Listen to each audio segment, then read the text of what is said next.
Hello, my dear gardeners. Well, you need to move your climbing rose. Now is a great time in early spring.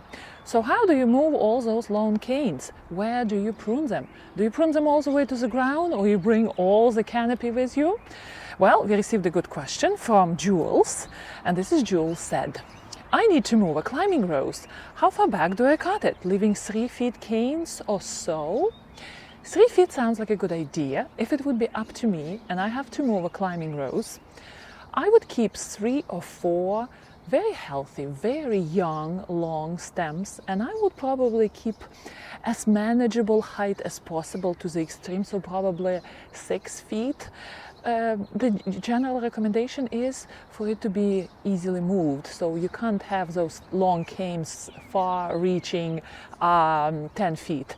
So approximately 5 feet, some people say 3 feet, and I would get out as much of roots as possible, and I will move my climbing rose. Why do I keep those 3-4 long canes and instead of cutting, let's say, all the way to the ground? This is an extreme some people do, and I think that if they cut everything to the ground, they give a rose chance to recuperate, for roots to develop in the ground. Well, interesting. When I was at master gardening classes, I found out, and I never knew that canes, the same as branches in plants. So here we have rose, so rose has canes. Those canes serve not only vessels to move, to transport things back and forth, but it's also a storage unit of energy. So if we cut all those storage spaces, we deprive rose of the second battery in a way. And roots are cut out from the ground.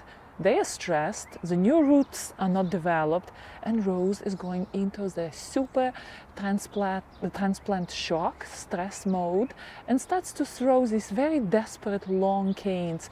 Roots don't have energy. They have to, there is no question, rose has to send new shoots out. And the disaster is horrible because rose can go through this long, prolonged shock for a long time, for several years before it starts recuperating, if recuperating.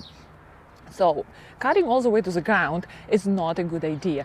We want to keep several long stems, main stems, as long as possible for easy transportation, moving.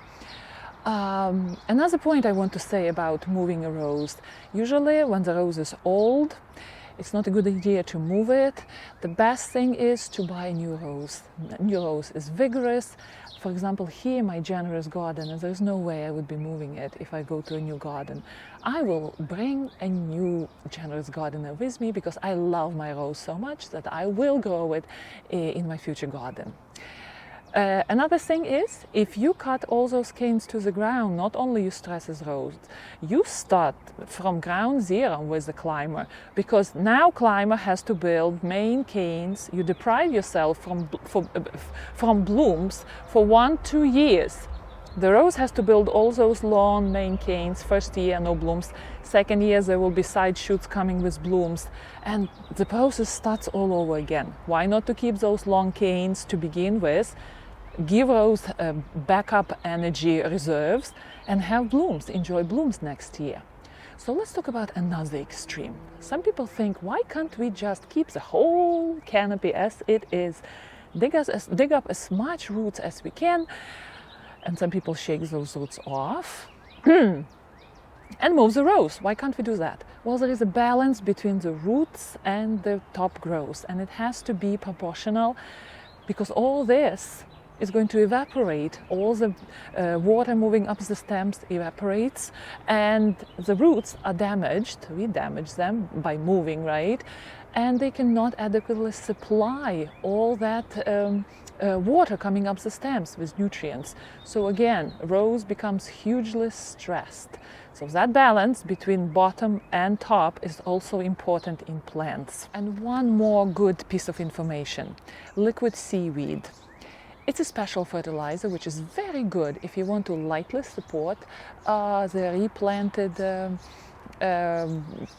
climbing rose or any plant in your garden which is going through the transplant shock. Liquid seaweed is a very special type of fertilizer which supports the development of roots It has a lot of different hormones, and they do support the rejuvenation of the plant. So if you want to invest into that, that would be very helpful, Jules, during the movement of your rose. And you can follow the label, how do you have to apply the liquid seaweed. All right, my dear gardeners, I will see you in our next video. As always, happy gardening.